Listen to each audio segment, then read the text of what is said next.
కోడేర్ మండలం ఉప్పితండాలో విషాదం చోటు చేసుకుంది. పంచాయతీ సెక్రటరీ నిర్లక్ష్యంతో విద్యుత్ వైరు తగిలి బాలుడు శివకుమార్ మృతి చెందాడు.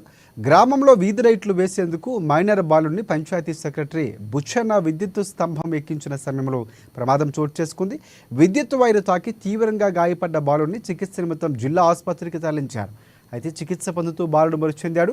న్యాయం చేసేంత వరకు మృతదేహాన్ని తీసుకువెళ్లమంటూ జిల్లా ఆసుపత్రిలో బంధువులు ఆందోళనకు దిగారు. పంచాయతీ సెక్రటరీపై తగిన చర్యలు తీసుకోవాలని డిమాండ్ చేస్తున్నారు.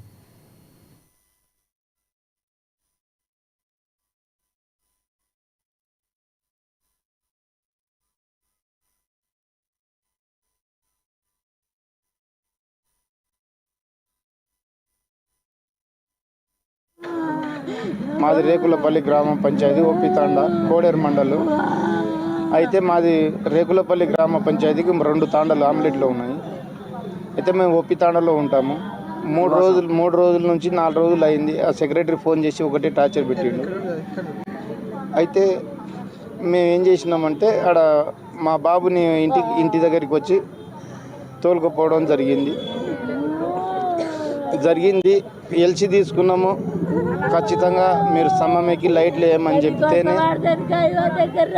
ఎల్సి మా బాబు స్తంభం ఎక్కడం జరిగింది.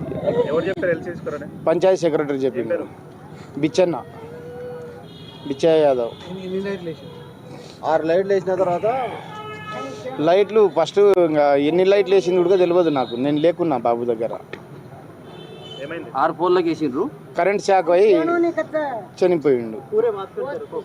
అయితే కరెంట్ షాక్ అయి చనిపోయినప్పుడు కూడా అప్పటికి ఆయన అక్కడనే ఉన్నాడు. అక్కడనే ఉంటే ఏమైంది, అతను బాబు ఏమైంది ఏందనేది కూడా రెస్పాన్స్ చేయకుండా అక్కడ నుండి జంప్ అయిపోయిండు. పంచాయతీ సెక్రటరీ దెంకపోయిండు. కనీసం ఎల్సి తీసుకొనా లేకుంటే అంబులెన్స్ పిలిచా అతన్ని హెల్ప్ చేద్దామనే ఇది కూడా సానుభూతి కూడా చూపకుండా వెళ్ళిపోయిండు. అతను ఫోన్ స్విచ్ ఆఫ్ పెట్టుకున్నాడు వెళ్ళిపోయి.